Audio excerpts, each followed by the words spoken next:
आज हम एक सीधा सवाल पूछते हैं, अगर कोई देश आप पर 50% टैरिफ थोप दे तो क्या आपकी अर्थव्यवस्था हिल जानी चाहिए?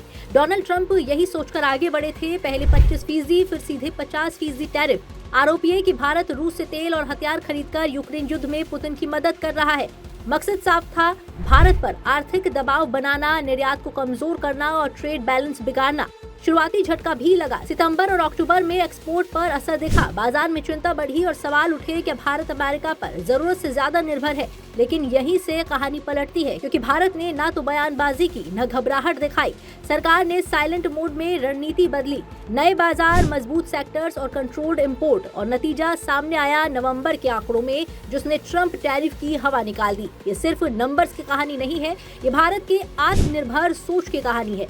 अब जरा आंकड़ों को आसान भाषा में समझते हैं। नवंबर में भारत का व्यापार घाटा घटकर 24.53 अरब डॉलर रह गया, जबकि एक साल पहले यही घाटा करीब 32 अरब डॉलर था। अक्टूबर में टैरिफ दबाव के बीच ये 41.68 अरब डॉलर तक पहुंच गया था, यानी एक महीने में बड़ा टर्न अराउंड। सवाल है कैसे? जवाब है निर्यात। इंजीनियरिंग, गुड्स, इलेक्ट्रॉनिक्स और जेम्स एंड ज्वेलरी ने शानदार प्रदर्शन किया। नवंबर में भारत का निर्यात करीब 19% बढ़कर 38 अरब डॉलर से ज्यादा पहुंच गया। वहीं आयात करीब 2% घटकर 62 अरब डॉलर के आसपास आ गया।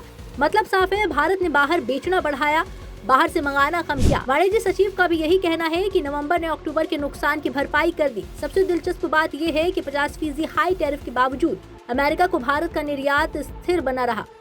अकेले अमेरिका में एक्सपोर्ट साल भर में बढ़कर करीब 7 अरब डॉलर तक पहुंच गया, यानी ट्रंप का दबाव चला लेकिन भारत का व्यापार नहीं रुका।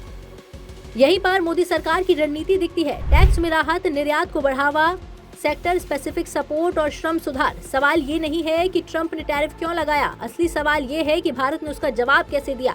जवाब है शोर मचाकर नहीं, सिस्टम सुधार कर। ये कहानी बताती है कि आज भारत ग्लोबल ट्रेड में रिएक्ट नहीं करता, रिस्पॉन्ड करता है। किसी के भरोसे नहीं चलता, अपने दम पर खड़ा होता है। ट्रंप टैरिफ खेलते रहे, लेकिन भारत ने गेम बदल दिया, और यही आज की सबसे बड़ी खबर है।